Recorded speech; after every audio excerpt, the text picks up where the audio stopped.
nangyari yun? Eh, kanina naaninag na natin. Walang laman yung sisidlan. Baka namamalikmata lang tayo.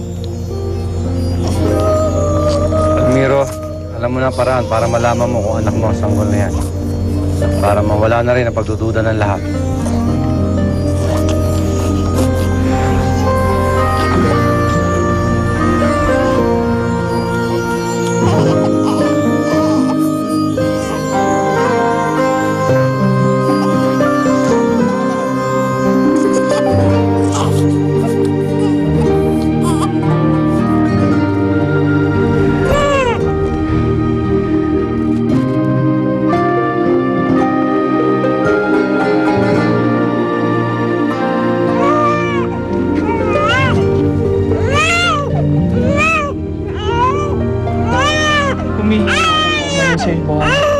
Sa lahat na nasabi ko, binabawi ko na lahat. Sinabi ko kanina. Kami rin. Nais namin humingi ng tawad dahil pinagdudahan ka namin. Kalimutan na natin ang lahat. Parte ka na ng pamilya namin. Sige, uminom kayo at magdiwang tayo dahil natupad ang mga plano ko. Muntik na tayo kanina.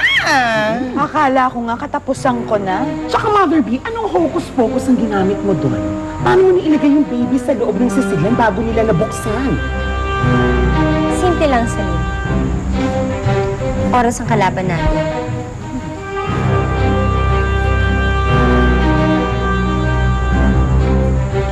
At oras din ang ginamit kong pananggalang.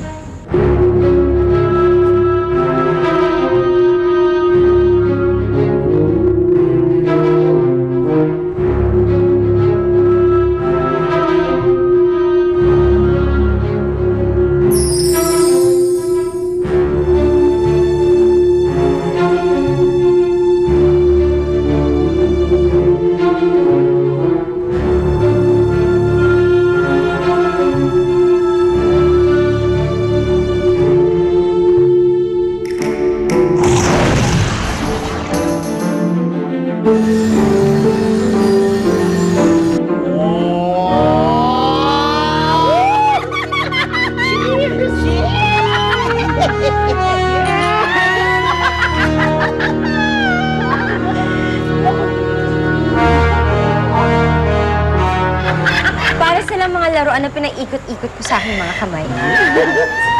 Wala talagang papantay sa kapangyarihan mo, mahal na Prinsesa Moana. Tama! Ibang level ka talaga, Mother. Biruin ninyo, ha?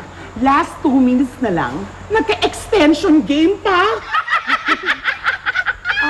Prinsesa, ipinapaalala ko lang, may kasunduan tayong dalawa. Baka nakakalimutan mo. Maghintay ka lang, Ugaya. Kapag natupad ang lahat ng mga plano ko, may malaking gantimpalang naghihintay sa inyong lahat. Sandali. May mas malaki ka pang pinaplano, Prinsesa? Oo. Ang mapasa akin ang lahat. Ngayong naangkin ko na ang bata, mapapasa akin na talaga si Almiro. At hindi magtatagal. Pati ang buong kaharian ay mapapasakamay ko.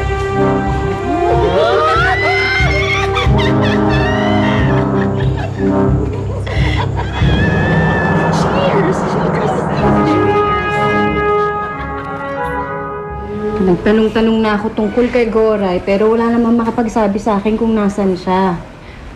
Baka naman bumalik na ng probinsya yun. Pero bakit naman ho bigla-bigla? Saka hindi man lang siya magpaalam.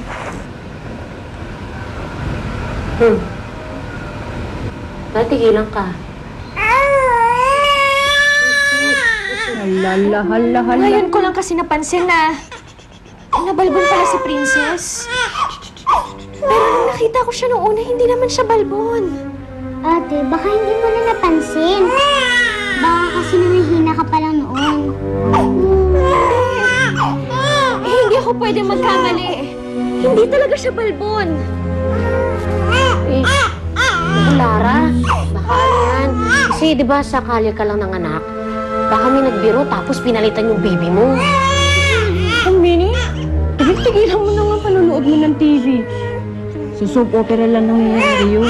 Lara, tama ang kapatid mo. Eh di ba nangihina ka pa noon at nahimatay ka pa? Baka malabo lang paningin mo. Nagiging pala ang bata.